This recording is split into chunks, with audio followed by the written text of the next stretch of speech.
Home sales increased for the second consecutive month in the Fraser Valley. However, inventory continues to lag behind the 10-year average. Braden here from Royal LePage Little Oak, and welcome to my February 2024 housing market update. You know, by all accounts, month over month, it was a market in rebound. New listings were up 21% month over month. More and more people are putting their homes on the market, which is great. Sales were up 32%, a huge number, and inventory was up 8% month over month. All great to see. However, when we look to the 10-year average, it does paint a little bit of a different story. What is nice to see is new listings are a little bit above that seasonal average, and we really need this because we're still in a market that's starved of inventory. Really, I think ideally, what a lot of home buyers would like to see is a little bit of an oversupply, because that would help to moderate prices. And we're just not seeing that. We still have what I would call a supply crunch going on. It's not nearly as severe as it was in the past, but it is still coloring the market right now. Given the amount of demand that we have, we are seeing multiple offers pop up out there across the entire Lower Mainland. They are becoming more and more common. Now, if we look at sales, down a whopping 21% from the 10-year average. You know, normally at this time of year, we just have quite a bit more demand, and we're just not seeing that right now. I think a lot of people are probably holding back, and they're waiting for those interest rates to come down so that mortgages are a little bit more affordable.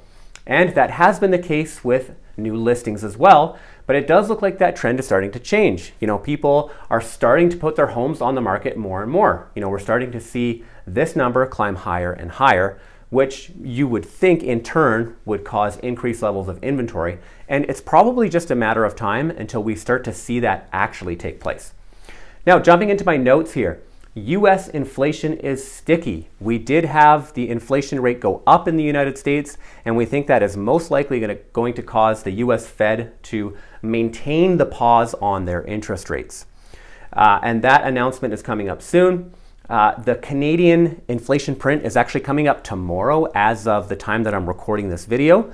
So once we figure out what's going on with Canadian inflation, and I get the feeling that we're probably going to see a little bit of an increase there as well. So that means that we're likely going to have a continued rate pause in Canada and the United States. I know a lot of people are thinking, you know, you may have heard it in the news that we may be seeing some rate cuts soon, but these banks are in a data-driven mode right now, which means that they're monitoring all these economic metrics, and then at the soonest sign that they're confident of a broadly favorable trend in interest rates, meaning that they're confident that they are trending downward for good, it's only at that point that we might see some rate cuts come into play.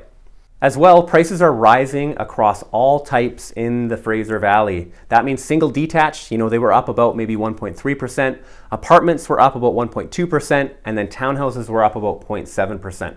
So just because the amount of demand that we have with respect to the amount of inventory that's currently on the market, that demand inventory mismatch is what's causing prices to be driven upward right now.